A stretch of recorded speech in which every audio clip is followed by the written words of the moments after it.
Hello everyone, आज हम पढ़ेंगे पेप्टिक अल्सर डिजीज़। तो सबसे पहले इसकी डेफिनेशन देख लेते हैं। पेप्टिक अल्सर क्या है? आर द ओपन सोर इन the inner lining of the stomach and the upper part of the small intestine. The most common symptom of a peptic ulcer is stomach pain. Means कि जो हमारी inner lining होती है GI tract की, उसमें क्या होते हैं, ओपन सोर बन जाते हैं। ठीक है, जिसका जो मोस्ट कॉमन सिम्टम होता है वो होता है हमारा स्टमक पेन। ये जनरली हमारे दिखाई देते हैं हमारे स्टमक में या फिर हमारा अपर पोर्शन जो होता है इंटेस्टाइन का, उसमें। सेकंड डेफिनेशन है इसकी कि जो पेप्टिक अल्सर डिजीज़ होती है, it is characterized by the discontinuation in the inner lining of the जिया gastrointestinal tract because of the gastric acid secretion और पेप्सिन। मीन्स कि जो हमारे गैस्ट्रिक की इनर लाइनिंग होती है, जीआई की इनर लाइनिंग होती है, उसमें क्या होता है, उसमें डैमेज हो जाती है। जो म्यूकोजल लाइनिंग है हमारे जे की, वो डैमेज हो जाती है। वो डैमेज क्यों हो रही है? क्योंकि क्या हो रहा है, किसी भी रीज़न से क्या हो रहा है, excessive amount of acid secrete हो रहा है या फिर पेप्सिन सिक्रीट हो रहा है, जो क्या करता है हमारे जीआई की इनर लाइनिंग म्यूकोजा को क्या कर रहा होता है, डैमेज कर रहा होता है। ठीक है, नेक्स्ट हम पढ़ेंगे types of peptic ulcer disease. जो पेप्टिक अल्सर डिजीज़ के टाइप हैं, ये बेस्ड ऑन द लोकेशन है। मींस कि जो अल्सर है वो कहाँ पर फॉर्म हुआ है हमारे जीआई ट्रैक में, उसके बेस पर इसके 3 टाइप्स हैं। पहला है गैस्ट्रिक अल्सर, डुडेनल अल्सर, थर्ड है हमारा ईसोफेजियल अल्सर। जो गैस्ट्रिक अल्सर होता है, इसमें जो अल्सर फॉर्म होते हैं वो होते हैं हमारे स्टमक के अंदर, यानी कि जो हमारे स्टमक की इनर लाइनिंग है, इनर लाइनिंग मिकोजा है, उसमें क्या होता है, अल्सर फॉर्मेशन हो जाती है, तो हम उसको गैस्ट्रिक अल्सर बोलते हैं। वहीं सेकंड है हमारा ड्यूडेनल अल्सर। अगर अल्सर क्या हो रहे हैं हमारे ड्यूडेनम में, ड्यूडेनम क्या है, हमारा फर्स्ट पार्ट है हमारे स्मॉल इंटेस्टाइन का, अगर उसमें हमारे अल्सर फॉर्म हो रहे हैं तो हम उसको ड्यूडेनल अल्सर बोलते हैं। नेक्स्ट है हमारा ईसोफेजल अल्सर, जो कि हमारे ईसोफेगस में अगर अल्सर फॉर्म हो रहे हैं।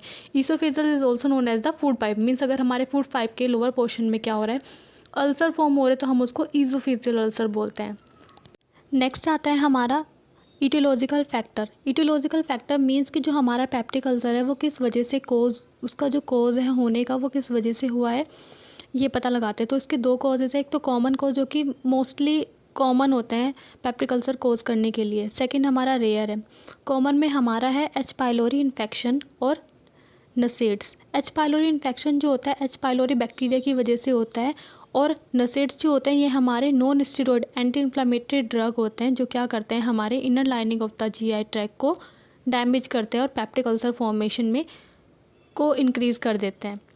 बाकी रेयर में हमारा आता है Zollinger Ellison syndrome, stress, viral infection, vascular insufficiency, radiotherapy, Crohn's disease, chemotherapy.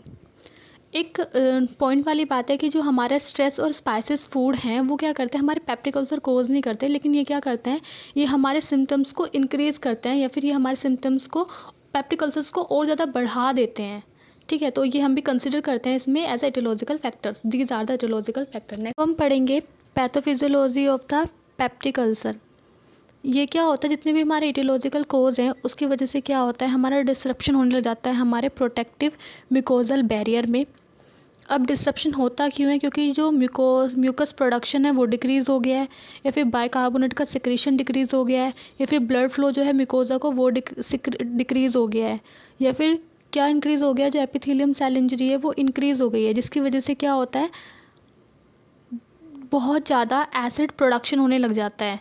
ठीक है, एसिड प्रोडक्शन ज़्यादा होगा तो यानी कि गैस्ट्रिक एसिडिटी और पेप्सिन की एक्टिविटी क्या हो जाएगी, इंक्रीज़ हो जाएगी, जिसकी वजह से क्या होगा, जो हमारा म्यूकोजा लाइनिंग है, इनर लाइनिंग है हमारे जीआई ट्रैक की, हमारे गैस्ट्रिक की, ड्यूडेनल की, वो क्या होने लग जाएगी, डैमेज होने लग जाएगी। अगर वो डैमेज होगी तो क्या होगा, वहाँ पर क्या होगा, लोकल इन्फ्लामेशन होगी और टिश्यूज़ नेक्रोसिस होगी, जिसकी वजह से वहाँ पर अल्सर फॉर्मेशन होगी। अब वो डिपेंड करता है कि वो कौन सी लोकेशन पे हुए हैं।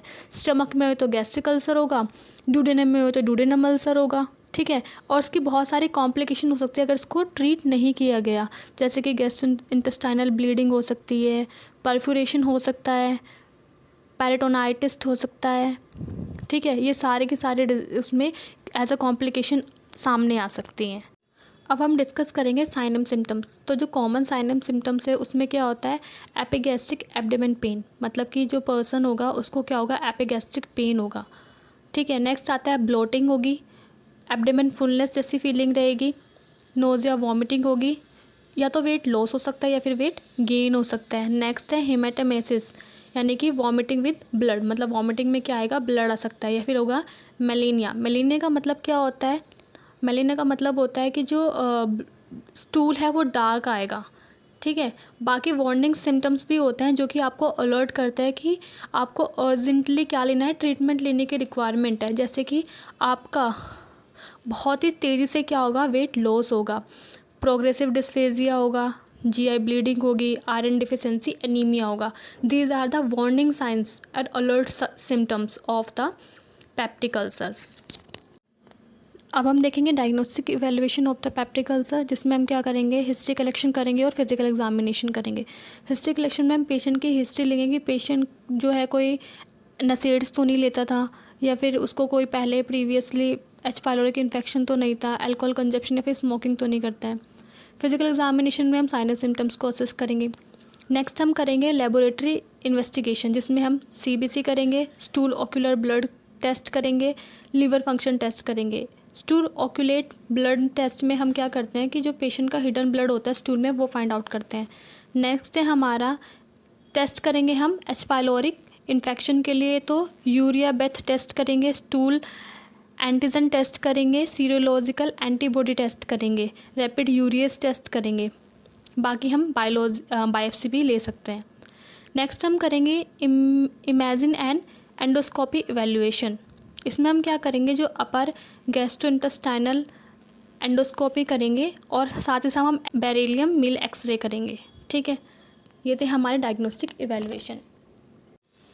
हम करेंगे management of the peptic ulcer disease, जिसमें हम लाइफस्टाइल मॉडिफिकेशन करेंगे, अवॉइड करेंगे एनएससीआईडीज़ को, अल्कोहल स्मोकिंग को, स्ट्रेस को मैनेज करेंगे, जो मील है उसको फ्रिक्वेंटली लेंगे और स्मॉल अमाउंट में लेंगे।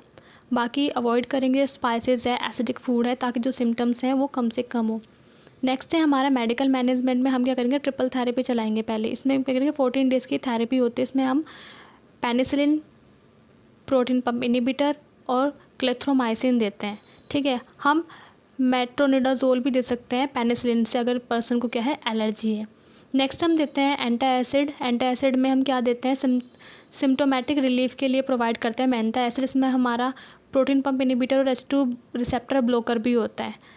फिर हम देते हैं सैक्रेल फैट। सैक्रल फैट में क्या होता है, ये क्या करता है, जो हमारा अल्सर साइट है ना, वहाँ पर एक प्रोटेक्टिव बैरियर फॉर्म कर लेता है, ठीक है। नेक्स्ट हम करेंगे इसके management, nursing management. Nursing management में हम नर्सिंग डायग्नोसिस देखते हैं। तो पेशेंट को क्या होता है, एक्यूट पेन होता है related to mucosal ulcer. Mucosal पे अल्सर फॉर्म होगी तो एक्यूट पेन होगा। सेकंड क्या होता है हमारा, risk of bleeding related to the ulcer erosion. Next है हमारा imbalance nutrition, less than body requirement. Next है deficit knowledge related to disease process and self care. Next है risk for fluid volume deficit related of GI bleeding. तो ये था हमारा peptic ulcer. Thank you for watching.